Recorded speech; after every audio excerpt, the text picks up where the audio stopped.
Well, hey, mixing fans, this is Graham with the recordingrevolution.com, and you are watching 5 Minutes to a Better Mix. These last couple of tips and videos are going to be geared towards wrapping up a mix. So as our mixing series is coming to an end, so is your mix in this case, so your theoretical mix. As you near the end of your mix, there's a couple of things you're going to want to do to make sure that your mix is 100% the way you want it to be. Hopefully by now you've done the bulk of your work. You've done your static mix, you've implemented your first impressions, you've worked on EQ and compression in mono, things like that. That's the hard work of mixing. You've probably done a lot of sweetening and automation and little fun tricks and things to make the mix go a little further and be even more compelling and engaging. Well, now we want to make sure that all that work is paying off by just doing some final quality control, okay? And one thing I like to do is what I call reverse mixing. And it's not nearly as cool as it sounds, but it's really simple and it'll help you out. Basically, when you get to the end, you want to just do a little pass of your mix, probably on the main hook, the chorus, something where all your tracks are in.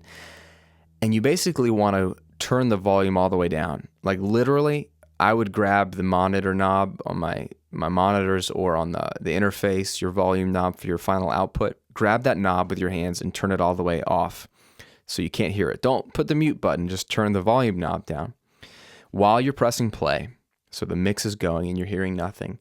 And then you want to slowly bring that volume knob up. And I mean slow, until you can start to hear something. And you want to take note of what you do hear. What do you hear first as you're bringing up the volume of your mix? Okay, because that'll tell you a lot about your mix balance. And I don't know why this is, but it's very telling and very helpful. So what I'm going to do is I'm going to do that visually here for you with a master output fader. So just a volume fader so you can see it. I'm going to do this fader right here that I've popped out, which is basically my mix bus. I'm going to press play and turn the volume fader down, and then we'll bring it up and see what we hear. Here's the part of the song we're at.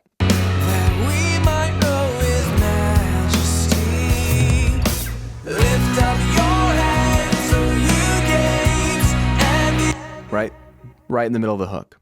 So let's pull this sucker down and let's get to work.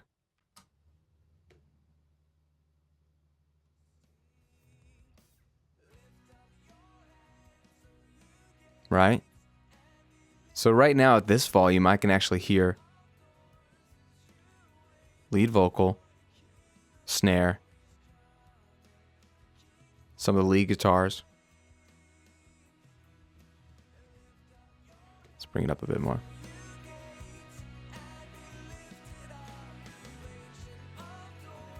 So now I can hear the kick drum too. So I got the rhythm, I've got the vocal, I've got some of the guitar.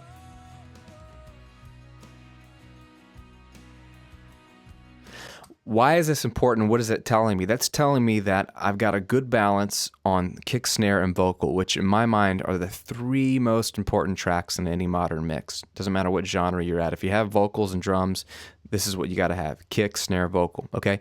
At a quiet volume, you're not going to feel the bass. You're not going to hear the bass as much. I get that. You're probably going to perceive some guitars. That's cool. But you might not get all of the fullness of the guitar tone, just anything that's a little bit bright or high mid-range.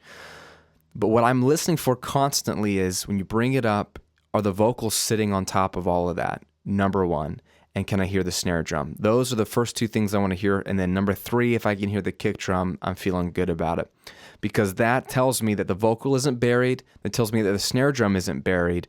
It tells me that the guitars or synths or keyboards or strings or loops or whatever else is in your mix isn't taking over what's number one important, which is lead vocal, and number two, snare, number three, kick drum. So the reverse mixing concept is simple. Turn it all down, bring it up slowly, and take note of what you hear first.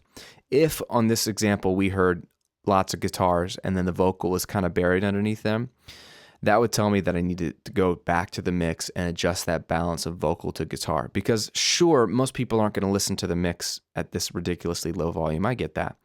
But there's something about this being another way, another perspective to hear your mix, to tell you if your balance sounded good at a medium volume but not good here, it's not done. If your mix sounds good at a loud volume but not at a medium volume, then you got problems too. We've talked about that earlier with drums and compressing them at a quiet level. Your goal is to make your mix sound balanced at a medium level, loud level, and super quiet level. And you make compromises along the way.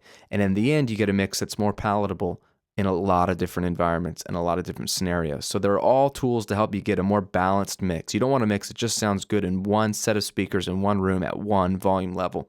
And this is one tool to help you break out of that routine, okay? So reverse mixing, try it on your next mix. Don't render out your mix or print your mix until you've done this and seen if your balance is holding up. Vocals, snare, kick drum, listen for those bad boys at a low volume. Hope that helps. Again, this is Graham at therecordingrevolution.com. Got some great finalizing your mix tips that you don't want to miss these last couple of days. We'll see you on tomorrow's video.